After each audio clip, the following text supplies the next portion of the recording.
Quelques conseils pour brancher votre caravane au réseau électrique. La grande majorité des caravaniers utilisent abondamment l'électricité pour alimenter une gamme d'appareils tout en étant reliés à un branchement électrique sur les terrains de camping. Voici un guide vous apportant une multitude de conseils sur les meilleures pratiques pour brancher votre caravane et l'utiliser en toute sécurité. Conseils sur les ampères et les watts. Il faut savoir avant de brancher votre caravane au réseau électrique, que vous êtes limité en termes d'ampérage. Pour connaître le nombre d'ampères que vous utilisez, additionnez la puissance de chaque appareil de votre caravane. Les emplacements de camping offrent de 6 à 16 ampères. Par conséquent, il peut être important de vous renseigner avant de programmer votre GPS.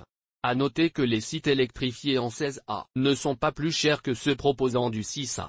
Ce n'est pas ce qui joue sur le prix. Pour les nouveaux propriétaires de caravanes et de camping-cars, sachez qu'il est préférable d'acheter du matériel spécifiquement dédié à cette destination plutôt que d'utiliser les appareils électriques de la maison. À titre d'illustration, la bouilloire domestique possède généralement une puissance de 1500 watts. Pour le camping-car, une bouilloire électrique de 12 V et un cordon de 80 cm avec une prise type allume-cigare à une puissance de 170 W. Pour garder notre exemple, vous avez également des bouilloires de caravane fonctionnant sur le réseau électrique. Elles ont une puissance de 75 watts. À l'instar de la maison, le wattage est important pour la caravane. Chaque circuit de la caravane a également un ampérage maximum qui ne doit pas être dépassé. Les connexions électriques en Europe et alentour. Certains camping-caristes voyagent en Europe. Bien qu'il existe une norme européenne pour les cordons adaptateurs permettant de brancher votre véhicule au réseau électrique, vous pouvez encore trouver certaines bornes où votre adaptateur ne conviendrait pas. Par exemple,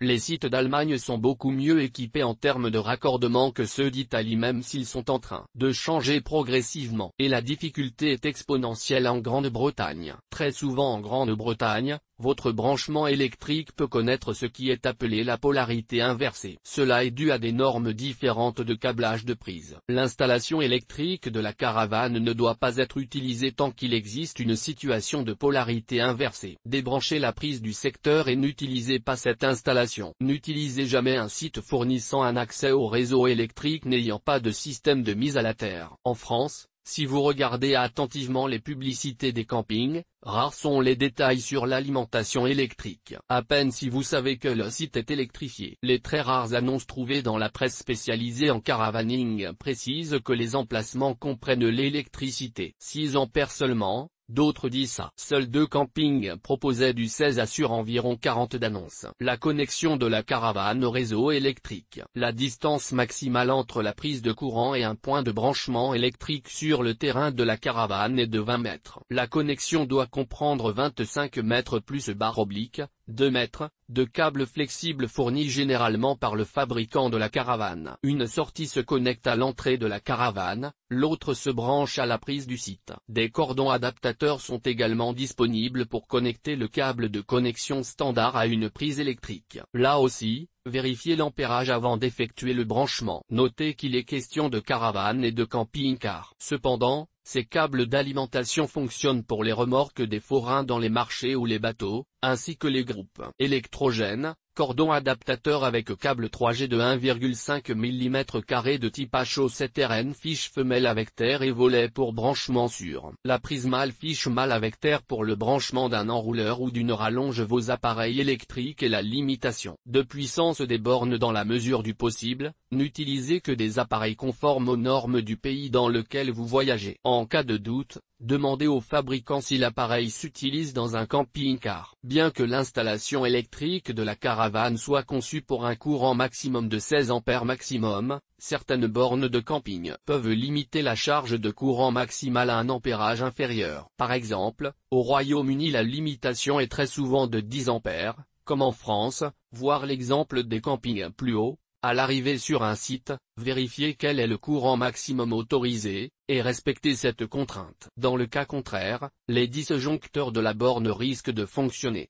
Ce qui provoquerait des inconvénients non seulement pour vous, mais également pour vos collègues caravaniers et le responsable du site. La consommation d'énergie de vos appareils est indiquée en watts et en kilowatts. 1 kW kW, égale 1000 watts W. Une alimentation normale de 16 ampères convient pour une charge totale d'environ 3 kW bien que cela puisse dépasser les limites de la caravane. Conseil pour l'utilisation et la maintenance de votre système électrique. Le système électrique de la caravane que vous branchez au réseau électrique doit être vérifié à intervalles réguliers. Idéalement, la vérification se fait annuellement si vous parcourez un nombre de kilométrage élevé. Maintenez l'équipement électrique en bon état et faites réparer les appareils si besoin, c'est une question de sécurité. Les câbles et des cordons électriques endommagés ou usés doivent être remplacés immédiatement. Il est bien de rappeler de ne pas abuser des appareils électriques en les forçant à fonctionner au-delà de leur capacité.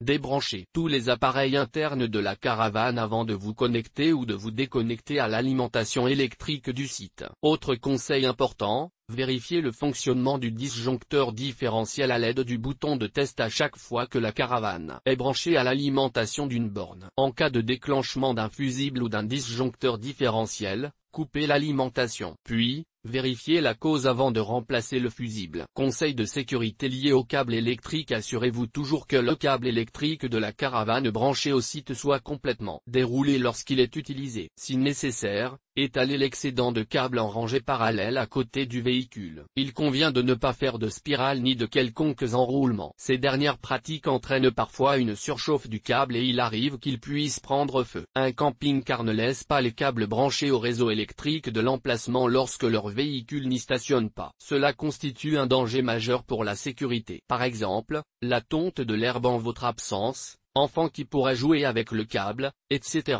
Débranchez le câble et enroulez-le à côté de la borne, ou tout simplement prenez-le avec vous. Le branchement électrique de la caravane expliqué. La plupart des demandes en termes de cordon adaptateur de prise de courant pour la caravane concernent les fiches femelles. Le câble 3G est de type H07RNF. Le fabricant est Legrand, ce qui en fait un produit sûr. Vous trouvez également du fabricant Franelec un adaptateur de camping constitué d'une prise caravane femelle E17. La référence est aussi de très bonne qualité et le branchement tient bien en place avec un système à ressort. Beaucoup de consommateurs pensent à tort qu'un cordon adaptateur servant à brancher la caravane au réseau électrique sert aussi à l'extrémité de l'attelage pour la connexion à la voiture. Ces câbles ne servent qu'à raccorder le circuit électrique d'une caravane à une prise de courant domestique ou une borne de camping, tel l'adaptateur de la marque Ebenoid de type mâle 16A, fiche femelle P17. Pour les débutants dans la caravaning, vous devez brancher votre camping-car au réseau électrique de votre maison avant de prendre la route. Utilisez un câble de raccordement traditionnel, comme celui de Ebenoid. Cela afin que vous puissiez charger votre batterie ou utiliser l'électricité dans le fourgon. Quoi de neuf pour le matériel? Quelques nouveautés dans la gamme des caravanes présentent le regroupement des fonctions remplissage d'eau et prise électrique. Attention à n'acheter que des câbles électriques de grande qualité, notamment quant à l'étanchéité. Il n'y a même pas une longueur de main pour séparer l'ouverture du réservoir d'eau de la prise électrique. Or, il tombera toujours un peu d'eau, étant donné que votre raccordement passera certainement sous celui de l'eau. En effet, vous risquez un jour d'utiliser les deux en même temps. Il est surprenant que les marques de caravanes ainsi que les vendeurs n'abordent jamais le sujet de l'électricité. Il est tout à fait normal de parler de PTCA et du poids du matériel embarqué. Cependant,